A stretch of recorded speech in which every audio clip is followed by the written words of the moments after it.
Ciao Raga! Musta naga? Welcome po sa inyong lahat. I am Chad and I will be your guide. Alam mo ga na ang ISE ay pwedeng pababain para na sa gayon ay mas madaming bonus ang posible na matatanggap mo. Bibigyan kita ng legal tips at saka mga diskarte kung paano yan pabababain.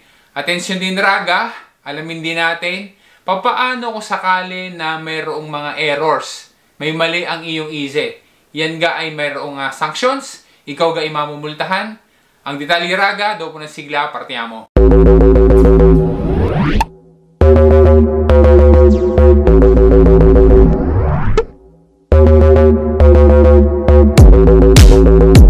Diga ang ibig sabihin nung ISEE ay Indicatore della Situazione Economica Equivalente ng isang nucleo familiare. Majority ng mga bonuses at saka ng mga financial support, ang ISE lagi ang pangunahing dokumento. At yan ang basihan kung makakatanggap ka ga o hindi. Kaya pagka mas mababa ang iyong ISE, mas malaki ang posibilidad na marami kang bonus na matatanggap. Yan kasi yung parameter na nagsasabi kung ang isang pamilya ga ay ano yung financial at saka economic situation. Factors sa ISE, yung kinita ng pamilya, yung kanilang mga assets, kung ilan ga ang members ng family, ano yung edad nila, at saka kung halimbawa na mayroong disability. Sa mga vlogs na are, ay nabanggit na kung bakit ga mahalaga ang ISE. Paano ga basahin ang mga information sa ISE. Kaya ay suggest Raga na panoodin mo ang mga important vlogs na yan para sa kabatiran mo. Ari naman yung bonus na active pa rin until end of 2023. At patuloy pa rin na magiging active ang bonus na are hanggang sa 2024. Para ikaw ay makatanggap ng bonus na 20 euros, magpadala ka sa Pilipinas at gamitin mo yung TapTap Send. Tapos ay dapat na gagamitin mo rin yung promo code na RagaChad doon sa iyong unang padala. Tapos sa TapTap Send ay pwede kang magpadala sa Pilipinas ng libre.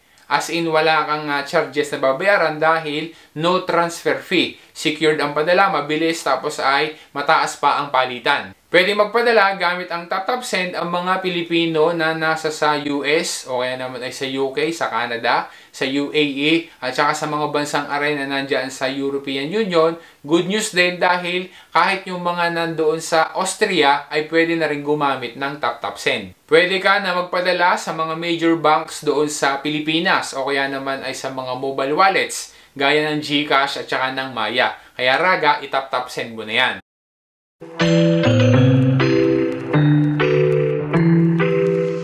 Ngayon ay alam na natin na maigi pala pagka ang iyong ISE ay mas mababa dahil mas marami kang bonus na pwedeng ma-applyan at matanggap. So ngayon ay alamin natin kung paano gayan mapababa. Ang una mong pwedeng gawin ay yung tinatawag na cambia di residenza.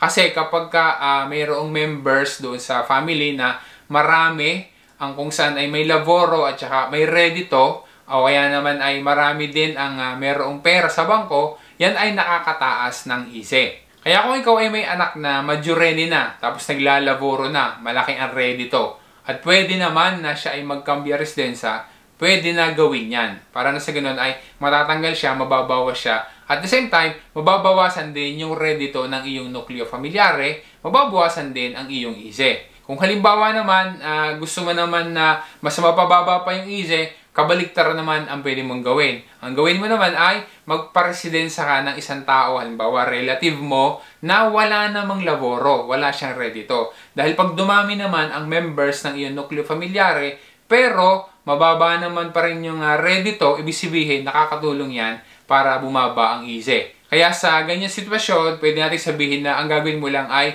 either magdadagdag ka o kaya naman ay magbabawas ka. Pero baka naman ang senaryo ay meron kang kasama doon sa residensya nyo, okay, kasama na ibang tao kaya relative, pero ang ginawa mo naman, hindi mo siya isinama sa ISE mo. So mayroon din naman yan na negative effect at malalaman natin kung ano ang mangyayari mamaya. Aray ang isa pang tip. In some cases kasi, diga yung mga mag-asawa ay kointestato yung kanilang konto korente.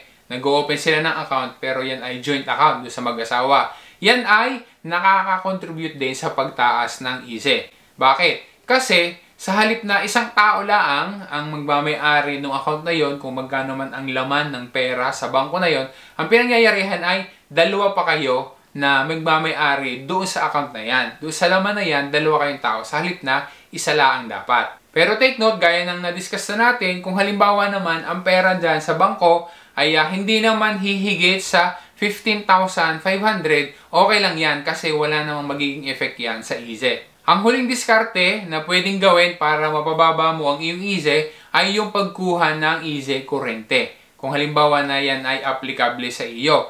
Ang easy kurente kasi ay kinukuha nung mga bumaba yung kanilang redito. Bumaba yung kanilang kinita in the last 12 months compared doon sa 2 years na pabalik. O raga, sana ay naging malinaw yan sa iyo yung mga paraan para mapababa yung easy.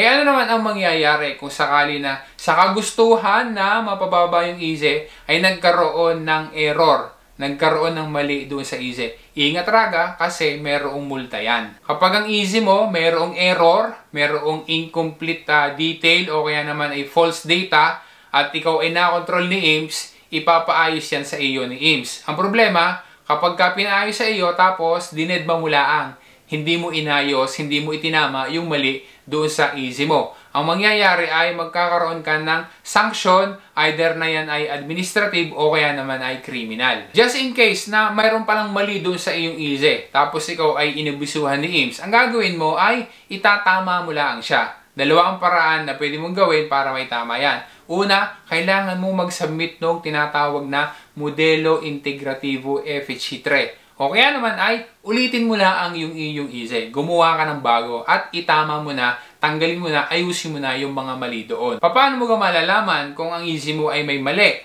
Easy lang ang raga. Kaya nga tawag dyan ay easy dahil madali lang. Generally, kung ang nucleo familiare mo, yung members niyan, hindi naman nabago, yung redito nyo ay hindi rin naman nabago, pati yung assets, dapat most likely or more or less, yung easy ninyo ay parehas lang din nung nakalipas na taon. Oraga, maraming salamat sa panonood mo. Umaasa ako na naging malinaw sa iyo at nakapagbigay ng information sa iyo ang content ng vlog na are. Pa-request naman, baka sakali na hindi ka pa nakakapag-subscribe sa akin channel, sana ay mag-subscribe ka na. I-hit mo na rin yung bell, piliin mo yung all para wala ka ma-miss sa mga videos. Pa-like na rin at sana ay ma-share mo sa iba, sa ating mga kababayan ng aking mga vlogs. Yung aking Facebook page sa Chad Will Guide, sana ay mabisita mo at ma-follow mo din ako doon. Once again, this is Chad and always remember, Chad Will Guide. That's Raga. A la próxima.